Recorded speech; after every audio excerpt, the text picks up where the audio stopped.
SBI Q2 results. शुद्ध मुनाफा 8% बढ़कर 14,330 रुपए करोड़। आय में 26% का उछाल। इस दौरान बैंक की शुद्ध ब्याज आय सालाना आधार पर 12.3% बढ़कर 39,500 करोड़ रुपए रही। सितंबर 2023 तिमाही में SBI की कुल आय सालाना आधार पर 26.4% बढ़कर 1.12 लाख करोड़ रुपए पर पहुंच गई। भारतीय स्टेट बैंक ने वित्त वर्ष 2023 से 24 की जुलाई से सितंबर तिमाही FY 24 Q2 के लिए वित्तीय नतीजे जारी कर दिए हैं। सितंबर 2023 तिमाही में बैंक का शुद्ध मुनाफा सालाना आधार पर 8% बढ़कर 14,330 करोड़ रुपए पर पहुंच गया। इस दौरान बैंक की शुद्ध ब्याज आय सालाना आधार पर 12.3% बढ़कर 39,500 करोड़ रुपए रही।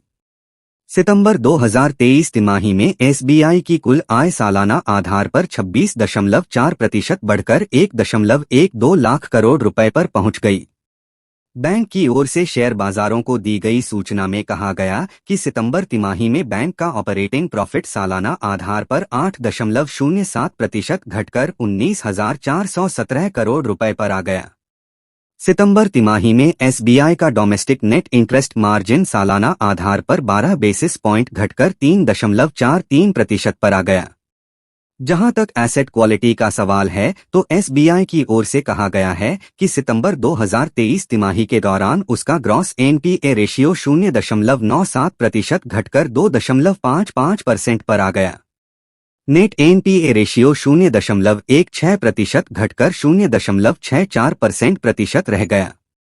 तिमाही के दौरान क्रेडिट कॉस्ट 0.06% कम होकर 0.22% रह गई।